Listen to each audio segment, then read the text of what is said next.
হর হর মহাদেব। এটা ছিল সোমবারের একটা ভিডিও, তো তোমাদের সাথে শেয়ার করা হয়নি, এই জন্য আর কি শেয়ার করলাম।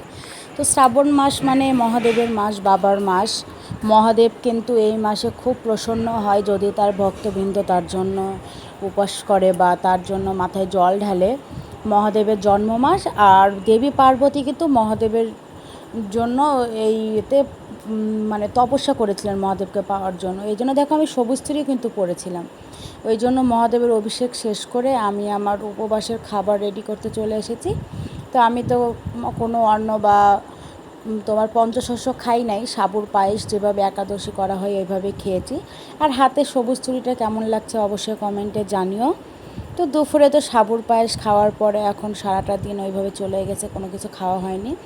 রাতে ভাবলাম একটু পেঁপের পায়েস বানাই, তাই পেঁপের পায়েসটা বানিয়ে নিলাম। পেঁপের পায়েস বানাতে কিন্তু বেশি কিছু লাগে না, যেভাবে একটা পায়েস রান্না হয় সেইভাবে পেঁপের পায়েসটাও বানানো হয়।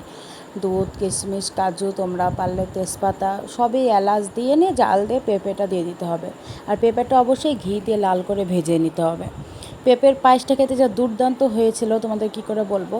তো পেঁপের পায়েসটা রাতে প্রসাদ নিয়েই আমি মানে শুয়ে পড়েছিলাম। আর কিছু খেতে পারিনি, কারণ সন্ধ্যাবেলা একটু মা প্রসাদ দিয়েছিল আম পেয়ারা, ওটা একটু নিয়েছিলাম। তো মহাদেবের উপবাস সে শ্রাবণ মাসের যে কয়টা সোমবার পাবো, মহাদেবের উপবাস আমি এইভাবেই করি। আমার 2 বছর হয়ে গেল মহাদেবের উপবাসটা ধরা। তোমরা পারলে তোমরাও কিন্তু করতে পারো।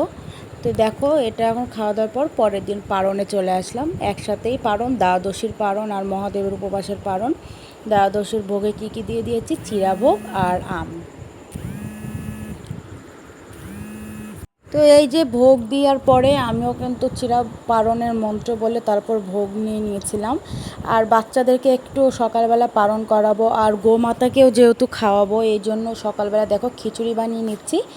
আচ্ছা দেখো খিচুড়ি কালারটা কত সুন্দর আসছে, তাই না?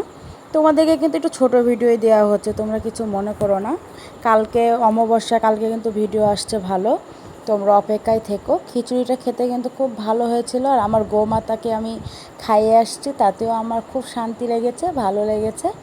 তো তোমাদের কেমন লেগেছে অবশ্যই কমেন্ট করতে অবশ্যই ভুলো না। দেখো খিচুড়ির কালারটা একটু সজনে পাতা দিয়ে দিয়েছি, যেহেতু দ্বাদশী বা পারণের দিন একটু শাক দিলে ভালো হয়, তাই মা সজনার পাতা পেড়ে এনে দিল। আর সব রকম সবজি দিয়েছিলাম। তো ভিডিওটা তোমাদের কেমন লাগলো অবশ্যই কমেন্টে জানাতে ভুলো।